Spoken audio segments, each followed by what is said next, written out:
said, I don't want to work for you. I want to run the company, right? I don't want to be an employee.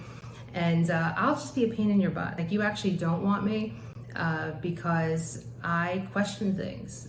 I like to look at things holistically and kind of break it apart and go, how could it be better, right? And by you bonusing me this $200,000 with an additional $50,000 each year, right? So that's $300,000 in 3 years.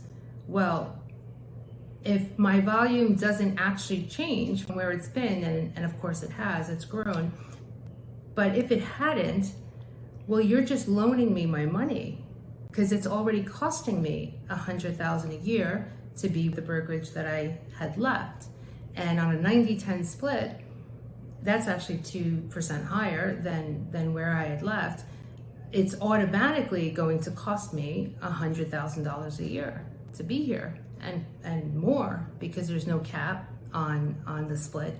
And so as my volume grows, that 10% stays. And so, it would more likely be more than $100,000 a year. So at first he couldn't understand what I was saying, and I don't even know if that fell on deaf ears just now, but what I find is that a lot of agents who a few years in the business, they found some success, they figured out how to make a couple $100,000 a year, and God bless them, maybe even 300 or maybe even 400. Yet they weren't running a business, they were selling homes, and they had expenses, and maybe they were netting half of that and possibly even behind on their taxes, right?